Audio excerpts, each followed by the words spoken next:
Hello mga langga, nagluto day mi og saging minatamis kay hinog naman gud kayo ang saging nga gihatag sa amoa. So ako ana lang giluto og minatamis. So before that akong butang og tubig tapos pakuluan ako siya until na maluto siya. Tapos if paluto na butangan ako siya og asukal. So tantsahon lang ninyo kung ganahan mog tamis, daghanon yung tamis. Tapos if dili ra pud kayo ganan, so tansya-tansya lang. Tapos ibutangan ako to siya, evap to siya na melt para mas lami gyud kaayo siya. Then ako siyang gi mix.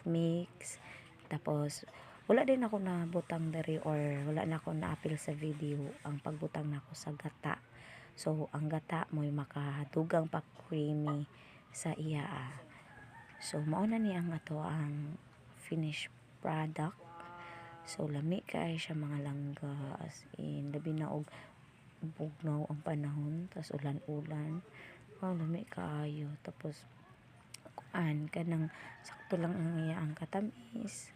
Tapos if kanang gusto mo pwede parisan og kanang champurado ngayon nanas lami jud kaayo. Mao lang to, salamat sa pagtan-aw.